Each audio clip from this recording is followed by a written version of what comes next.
For the purposes of tonight's meditation, take a deep breath in, get as grounded as possible, and then bring your attention to your third eye chakra. The energy center here is usually indigo in color. Breathe in nice and deep. Set a clear intention for your third eye chakra to be open, for the pineal gland to be activated, and you may visualize in your mind's eye that there is a little gold pear-shaped gland that is pulsating gently in harmony to your own heartbeat. And as you focus in on it, just bring yourself into a space of stillness, quiet, breath by breath, just becoming quieter and quieter, taking management of your mind. And right above your third eye chakra are butterfly-shaped glands on either side of your brain, one on the left, one on the right lobe, called your hypothalamus. And I want you to visualize these as butterfly wings, and also getting them to pulsate gently, as if the butterfly wings are fluttering, just fluttering gently, very tiny, almost imperceptible movements. And see the connection between them. This is the seat of your visualization, serving the purpose of stimulating imagination.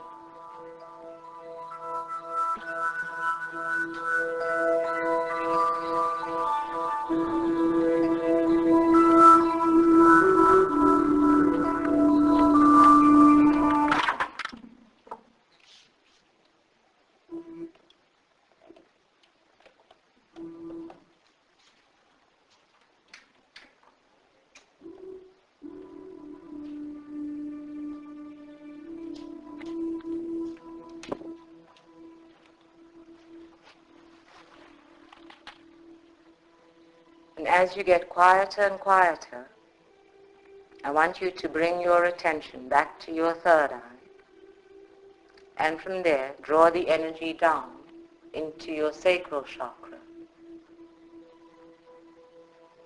So we now have a connection, an innate, intrinsic, instinctive connection between your third eye and your sacral chakra, and a connection to your visualization center.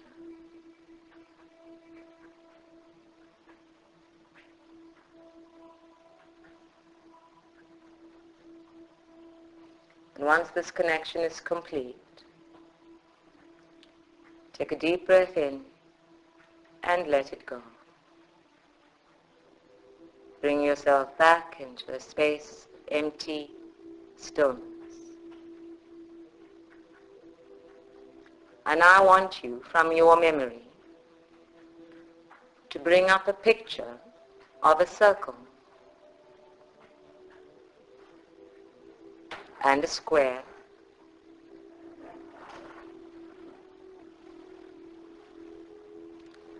and a triangle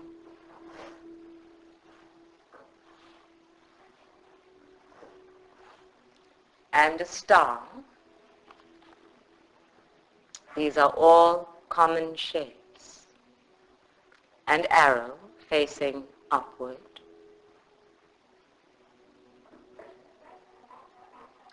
The 4 points of a compass.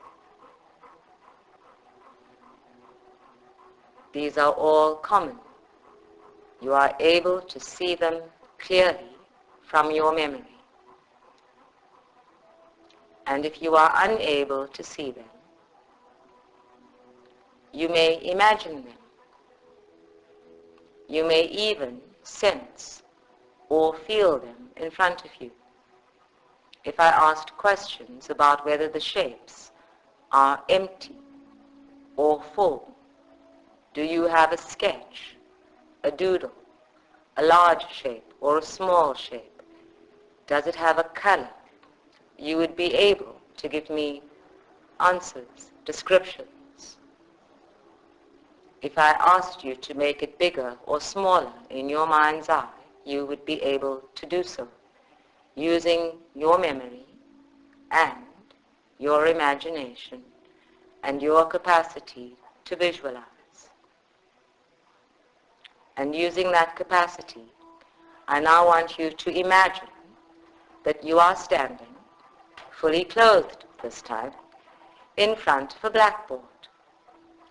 The normal school board that you would have used when you went to school. See yourself standing in front of it, as your teacher did, with a piece of white chalk in your hand. If you normally write with your right hand, or draw, or anything else with your right hand, please transfer the piece of chalk to your left hand. If you instinctively use your left hand, please transfer the piece of chalk to your right hand.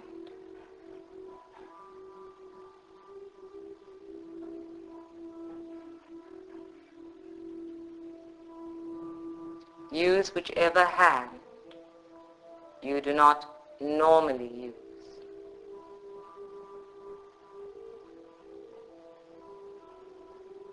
And in your mind's eye, imagine yourself drawing a circle using the white chalk on the blackboard. If you are right-handed, use your left hand to draw a white circle on the blackboard. And note what happens in your mind. Take note of the circle. How does your mind react to drawing the circle with the hand that is regarded as being the weaker hand? Is the circle perfect? Is it proportional? And if it isn't, please draw it again. Draw the circle with the hand you do not usually use.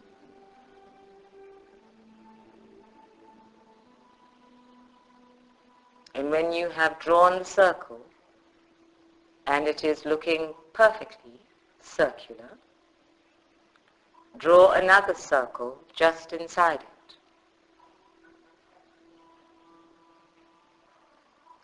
And a third circle just inside that one.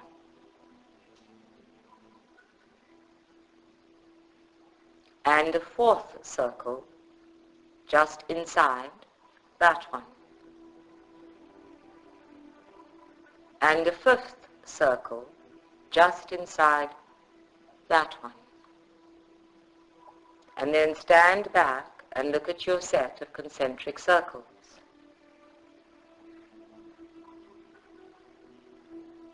How do they fit together? Is your first circle beginning to look colored in? And how is your brain responding to drawing the circles? What is your inner voice saying to you as you draw the circles, and now that you are evaluating them?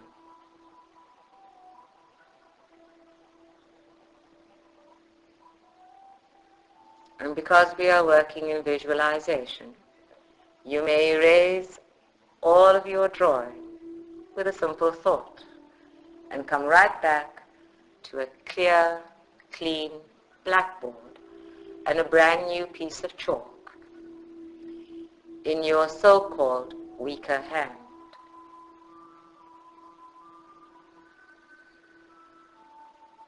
I now want you to draw the circle again.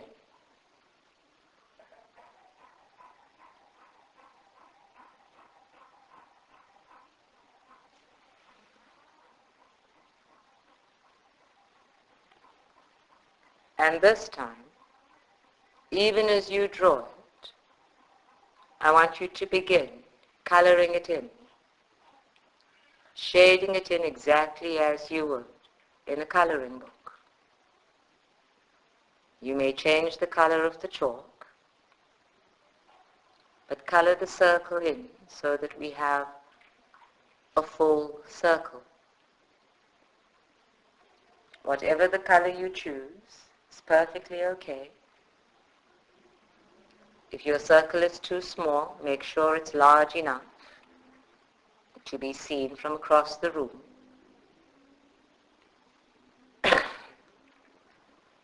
And color it in so that we have a full, dense circle, bright and bold and easy to see from across the room.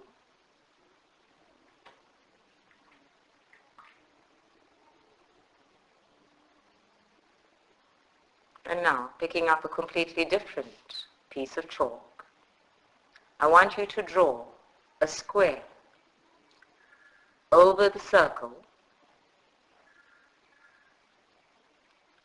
so that only the edges of the circle are seen. Cover the circle with a square large enough to fill it up so that only the edges of the circle on the four sides of the square may still be seen. Make sure that your square fits perfectly inside the circle. And as you do that, still using your so-called weaker hand, observe how your mind, your brain, and your inner dialogue responds to the instructions. Scan your energy body, scan your physical body for any discomfort or any other sensations, emotions, feelings.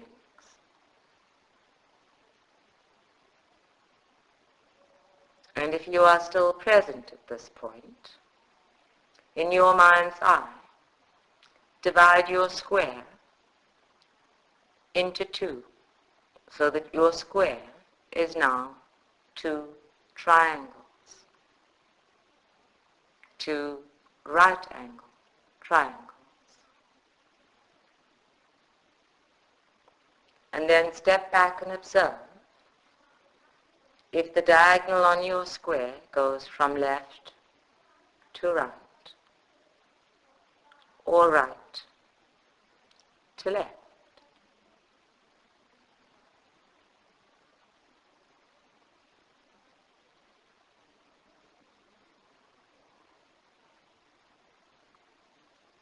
And then just breathing gently, gaze at your circle and your square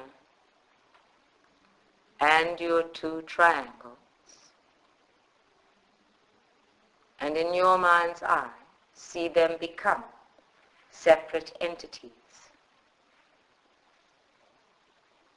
so that you now have four shapes on your board. The imagination and the capacity to visualize is a wonderful thing. It can move beyond logic and take one drawing and make it four.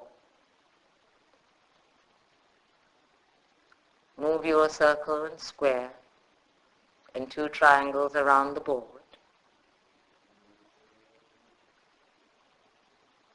into any design, any pattern, any arrangement that pleases you.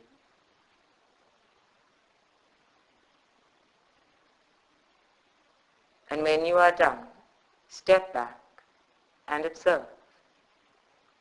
Is the arrangement abstract, eclectic? Is it a neat and tidy arrangement in a list or line? Does it create a new pattern? Is it recognizable as an object in the real world?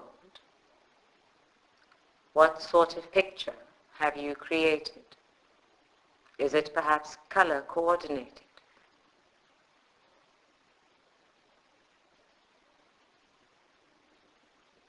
And then again, with a deep breath in and the blink of an eye, bring yourself back to a clear, clean, dust-free blackboard. I now want you to draw 7 circles representing your chakras on the board. Start at the bottom with the base chakra. Give yourself enough space to place the sacral chakra just above it, and for drawing purposes at least 2 centimeters up. And then another small circle to represent the solar plexus. And then a heart shape for your heart center. And then another circle for your throat, your third eye, and your crown chakras. Have you become creative? And have you placed symbols where those circles are? Do they appear in different colors to you? Or are we working with white chalk on a black board? What, if anything, has your brain done with this set of instructions? I now want you to place an earth star chakra below the base chakra and the soul star chakra above the crown chakra, so that they are all neatly aligned in one long column or list of circles.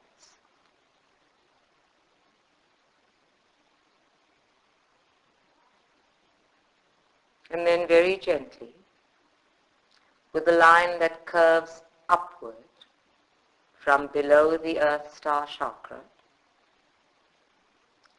run your line of chalk all the way up through the center of each of those circles until it penetrates the soul star chakra at the top and disappears into the heavens.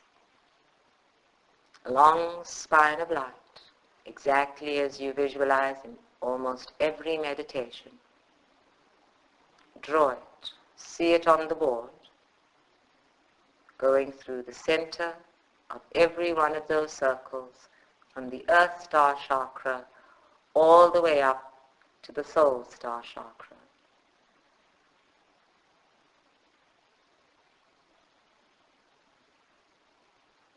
We are now going to add 2 more lines that are going to curve around the circles on their way up. One from left to right, and the other from right to left. Please bear in mind that we are still using your weaker or less dominant hand. So please add the 2 additional lines, curving them across each of the circles, crossing them over the central line until they too go from earth star chakra all the way up to soul star chakra.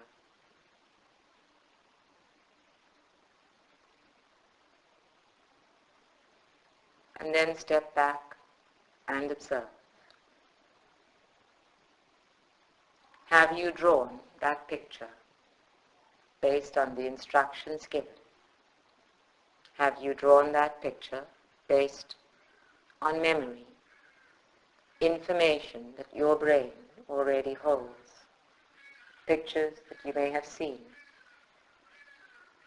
your internal historical understanding of how the chakras are aligned. What was the process? How did your mind respond?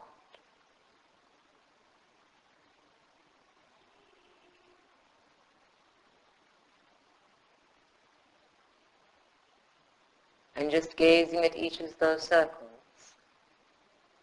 fill them with color, starting with brown for the Earth Star chakra, and all the way through to gold for the Soul Star chakra. And again, observe the process. What is your mind doing?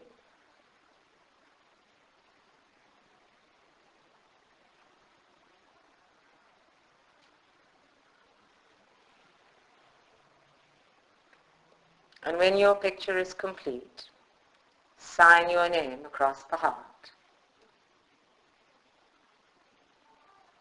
And on a deep breath in, clear the blackboard.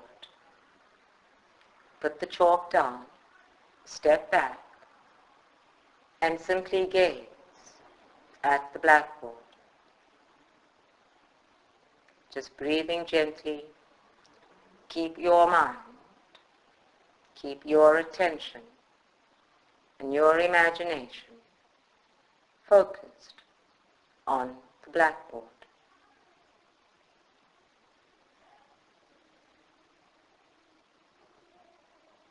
And from a different space, observe yourself.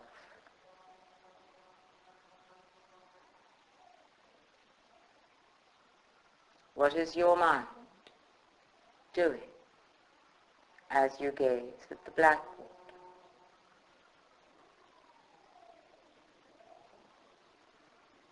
How does it perceive the blackboard? What description would it give it?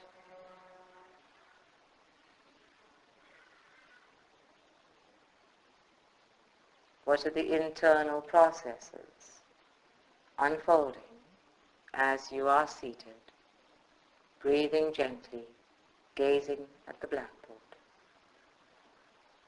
Just being quiet and still and gazing at the blackboard.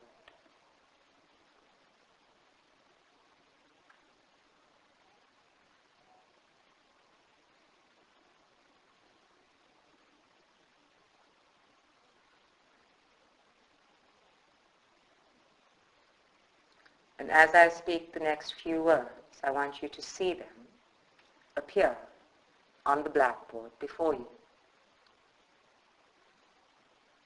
Truth. Take a good look at the word. Does it come up in a specific font? Does it look like your handwriting? Does it have a specific color? How big or small is it? Become the observer, even as you are the meditator, the initiator, the imaginator, the creator. Harmony, joy, grace, God, dog, angel. Pay attention. What are the words doing? Are they sliding across the board, or are you creating a list? How is your mind processing this instruction?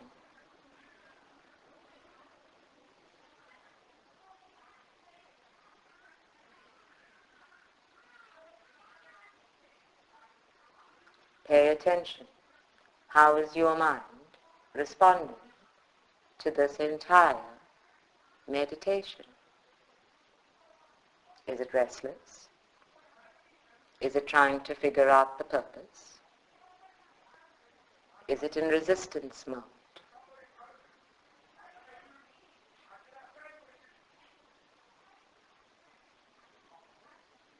And still observing your mind. Take a deep breath in and bring yourself back to the present moment, here and now.